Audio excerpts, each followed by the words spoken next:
Hello, everybody.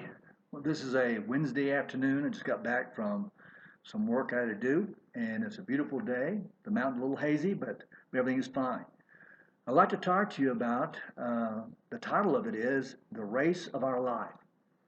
Um, I want you to take a moment and take a look into your history just for a second. Now, for some, this may be a little time, a little more time, like myself. It takes a while to look through all my history. But there are events and there are memories and there are things that's happened in my life that come to mind immediately. They were really milestones in my life. Now think about your life. What are those moments that stand out? That sometimes those memories kind of sneak up on us sometimes. And all of a sudden you go, oh yeah, I remember when. Or I remember some event that really shaped my life or something like that that doesn't stand out immediately. But there are great events. I mean, think about the history that you have lived through. I mean, the wars, different wars, the World War, Korean War, Vietnam War, and then all the wars since then, and other epidemics. I mean, you got polio and you got chicken pox and other things like that that's come through our history. And think about all the births and the deaths in your family and the unbelievable inventions that we have gone through. I mean, the microwave has changed our life and the travel to the moon, and now we got on the moon several times, and now we're talking about getting on Mars, all in our lifetime. And think about all the morals that has changed or has shifted around or been questioned in our life. Things that we thought were true back when we were in our 20s or younger, but now they're questioning those things. And then here's women's skirts that are going up and down in fashion, as well as their hairdos that are going on top in a big bun and hanging loose down around their shoulders and shorter, even and longer in other times. It's all happening. And then for men, that's been short to long as well. And in my case, total loss of hair. So that's changed for me as well. But so much change and progress in our lifetime. I mean, it just awes me sometimes, and to think about what all has happened in my lifetime. But let's think about our faith, just for a second, if you will. Our belief in God's power and inclusion into this world in our lives. What about that? Is that the same as we were when we were young? Is it smaller or less effective or greater? Is your God greater in your life than ever before through all this time? I think that's a very strong question to ask ourselves. I ask myself that question, and it makes me hesitate a little bit. When I first was saved and when I first claimed Christ as my Savior, is that burning desire, is that wanting to serve as strong as it is now? I mean, is my knowledge of God and my wisdom and experiences, has it made it even more relevant in my life, or has it taken it for granted a little bit? Well, since the Olympics has just occurred, I want to share a very fascinating story about the Olympics that has inspired me over and over again. And let's see how this applies to you and what you think about it. There was a little girl who was born into a very poor family in a shack in the backwoods of Tennessee. And she was 20th of 22 children. And she was prematurely born and very frail. Her survival was very doubtful. When she was 4 years old, she had double pneumonia and scarlet fever, a very deadly combination that left her with paralyzed and useless left leg. She had to wear an iron leg brace on that leg. Yet she was fortunate in having a mother who loved her and encouraged her that she could do more. Well, this mother told her little girl, who was very bright, that despite the brace and the leg, she could do whatever she wanted to do with her life. She told her that all she needed to do was to have faith, persistence, and courage and an indomitable spirit that can conquer anything. Well, at 9 years old, this little girl removed that leg brace and she took the first step the doctors told her that would be never normal in her life.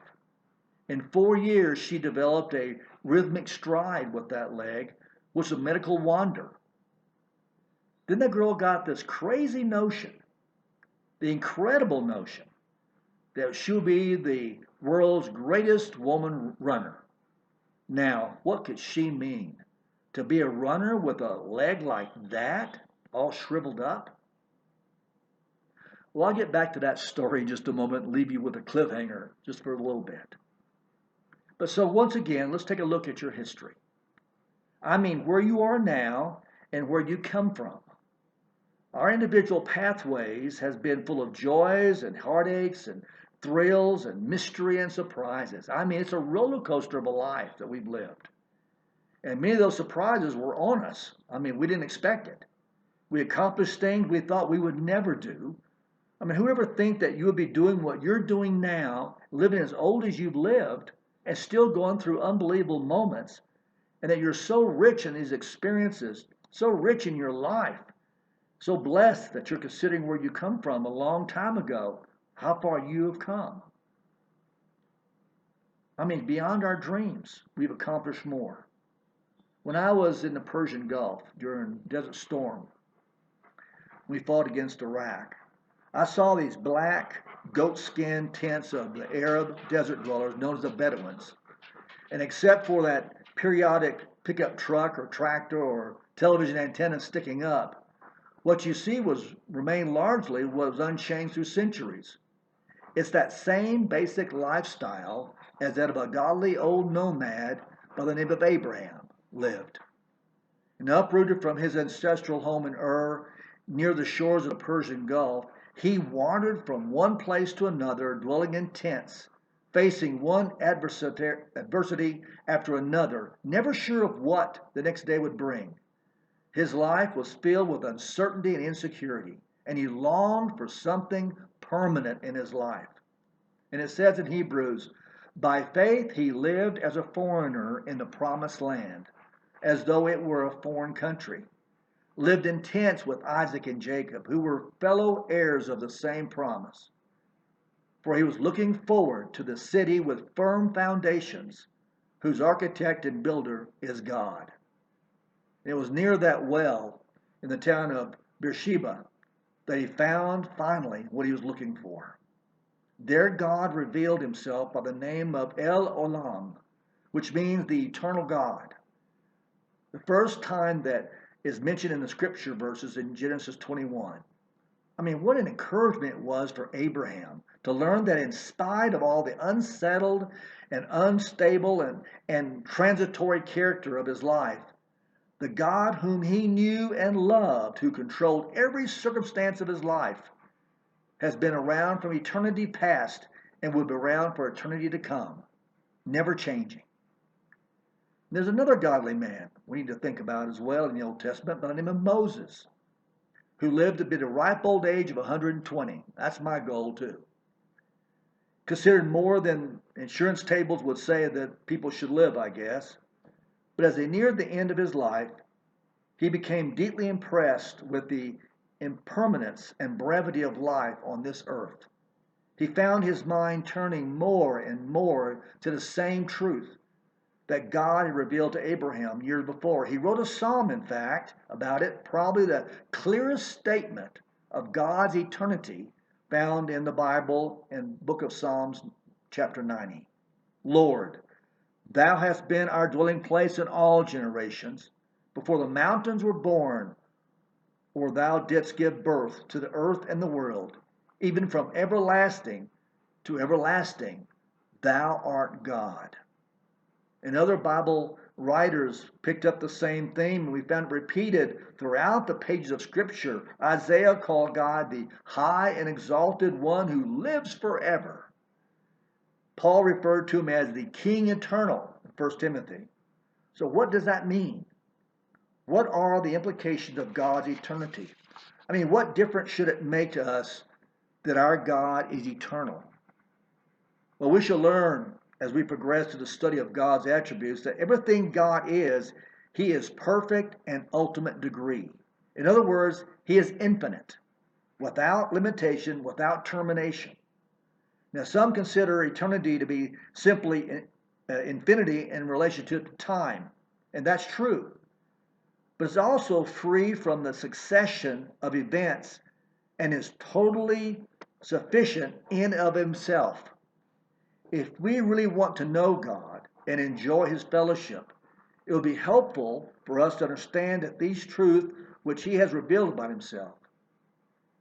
In other words, he is without beginning or end. Or as Moses said, from everlasting to everlasting, thou art God.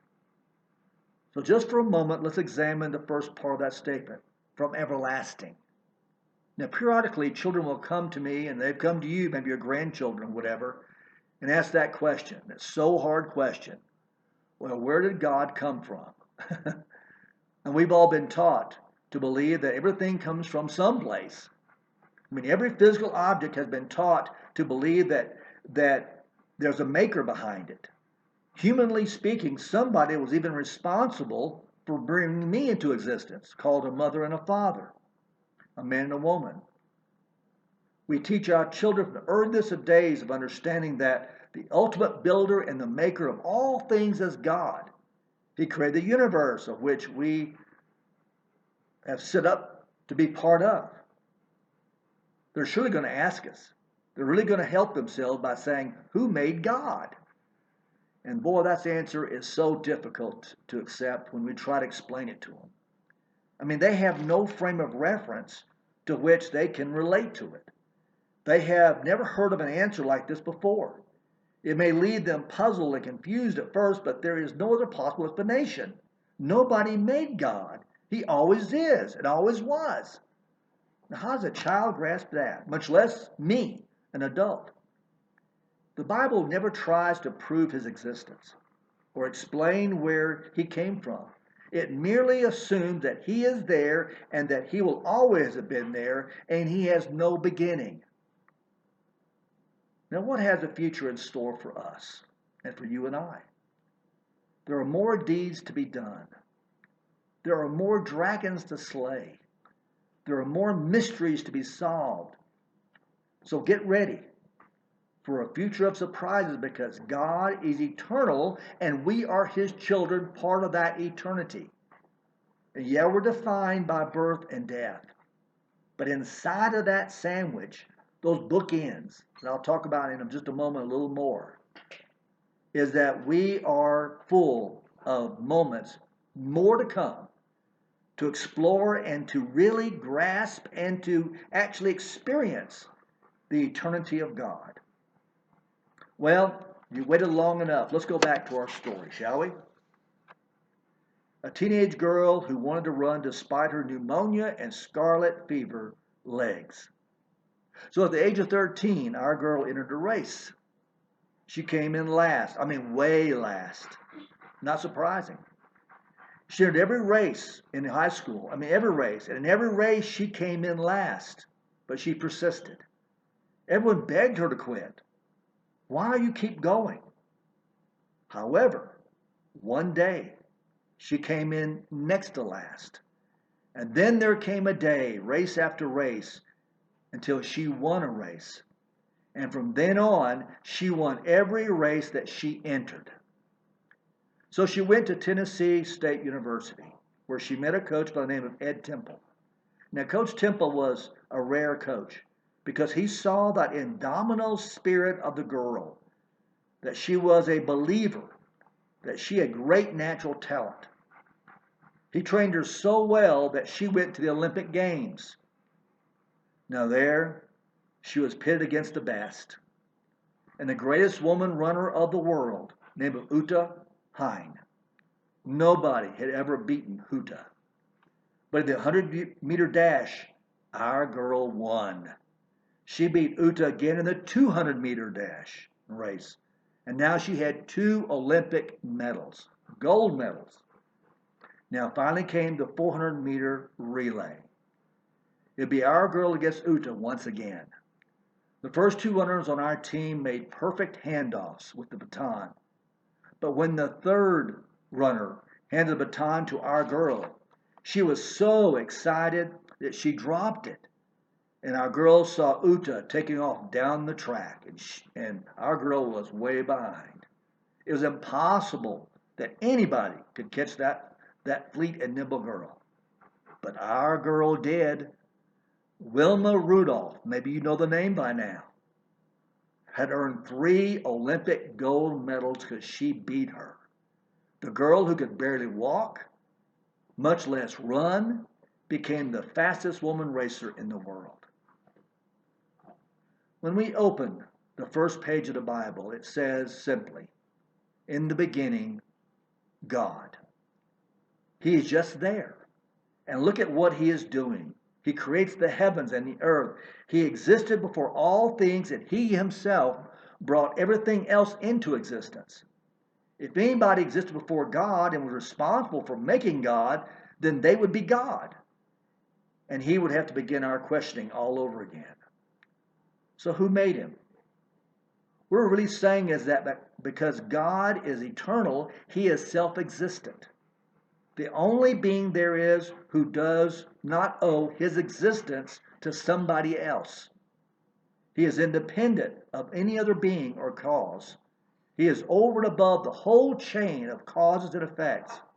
He is uncreated, unoriginated, without beginning, owing his existence to no one outside of himself. That's unbelievable, isn't it? Did that blow your mind? He has life in and himself.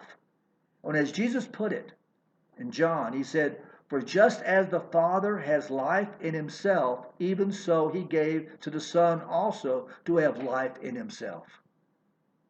Were it any other way, he would not be God. An eternal being must be self-existent. So let's touch on that one thing I brought up earlier to finish our talk today. He is free from succession of events. I mean, one of the basic characteristics of time is the sequence of events, past, present, and future, yesterday, today, and tomorrow. And we're bound to the flitting succession of present moments. The moment before we are but a memory with lingering results, and the moment to come are still in expectation, which we cannot fully predict. That's our life. That's our history that I've talked about. We measure these succeeding moments by the rotation of heavenly bodies, by the sun and the moon. We use clocks to help us, and on some occasions, such as a hundredth of a second. But we cannot escape the limitations of time, our bondage to the succession of moments and the events that fill them. We are succumbed to them. Our lives are marked by events in our memory that we have shaped us. It is the birth to death bookends, and the pages of our life are in between those two bookends. That's not God. He is the eternal. And our relationship to him in that finite world with the infinite is one in which God has said, "You are my child, and you're part of my being. You're part of my will," in order to change the world and love through you and for you. There are no such thing as past, present, and future with God. He created time, and he can work within its framework, like with each of our lives. But he himself is over and above it. He lives in one eternal now. Our tomorrows are just as real and present to him as our yesterdays and todays, because he has already experienced them. And that's just so important to our lives, and know that he's so intimately involved in our life. We sometimes feel limited in so many ways, by physically and mentally and even spiritually, so much as we get older. But remember, it is the eternal God who dwells in and around us. The ingredients are there for each one of us to become much more than we are now. It's hanging tough when the excitement and the fun fade into discipline and just pure guts. It's not losing heart even though we have limitations. It's realizing that our personal dreams and goals are not finished. We have a destiny in creation with this eternal God. So what's stopping us? What's stopping you? What's stopping me from reaching for those limitations, to find out what else can we do, to surprise us on this roller coaster of life that has so many more dips and surprises for us? Because the eternal God is and around us, helping us, showing us, helping us experience the beauty of life. and to do the miracle things like Wilma Rudolph showed us that can be done if we just try and believe a little harder. Well, that's the race of our life. Hope you have a wonderful day and a great time of Sabbath of celebration. And I hope you experience the eternal God in a brand new and exciting way. And let Him live and dwell in you. And that you have that love affair with Him all over again. Well, God bless you and take care. Be praying for you.